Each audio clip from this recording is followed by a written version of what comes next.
Hey, it's Mike again, talking about buying a tractor. I'm standing in between two tractors, same brand, both 40 horsepower, $3,000 difference in price. And this is a fairly normal situation for a manufacturer to make two different models the same size with vastly different prices. And on these particular tractors, I'm going to go over the differences so when you're shopping, you kind of know what to look for. Actually, of these two tractors at this dealership, the more expensive one is the best seller. And there's lots of reasons for that. So, let's see what the differences are. The more expensive tractor has a 12 by 12 synchronized shuttle. 12 speeds forward, 12 speeds reverse.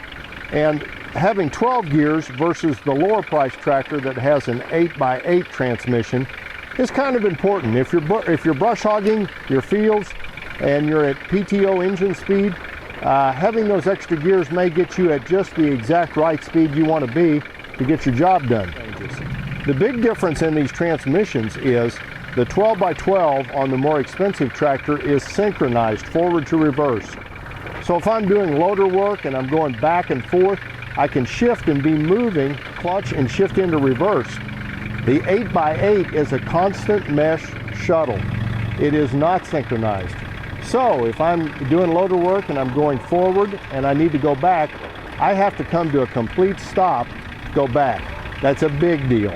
I need to tell you about hydraulic flow. All tractors have a certain gallon per minute hydraulic flow. The more gallon per minute hydraulic flow, the faster the loader is going to work. So the more expensive tractor in this brand has a 16.8 gallon per minute hydraulic pump, which will make that loader buzz up and down. The less expensive tractor has a 13.18 gallon pump. Now the difference between 13 gallons and 16 gallons per minute may not sound like much, but you've got 25% more flow on the 16.8 gallon per minute hydraulic pump, which means your loader is going to work that much faster. On the more expensive tractor, you have remote hydraulic connections standard. On the less expensive tractor, no remotes. And that's something that I go into in depth in another video that you might want to watch. If you're buying something that requires hydraulic flow to move a hydraulic cylinder, you need hydraulic remotes. And generally, a lot of times it's better to go up to the more expensive tractor and get them off the bat versus adding them, and most tractors can have them added versus adding them to the less expensive tractor. On the more expensive tractor, I've got a tilt steering wheel. On the less expensive tractor, it's fixed. That may be something you can live without. You need to evaluate that.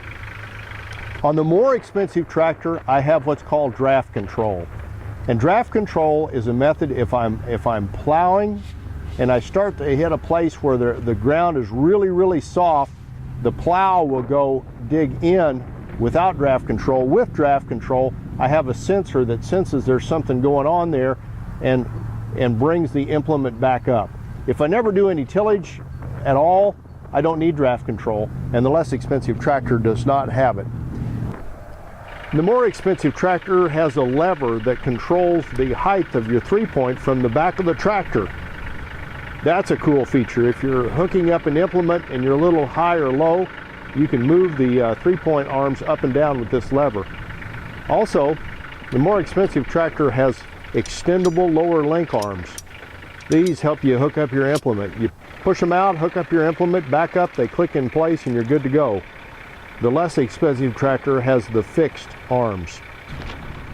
That's basically the differences in these two tractors, and that's a fairly standard thing you need to look at if you're looking, if you decided which brand of tractor you want, and there's two models that are the same horsepower with radically different prices, you're probably going to find a similar situation.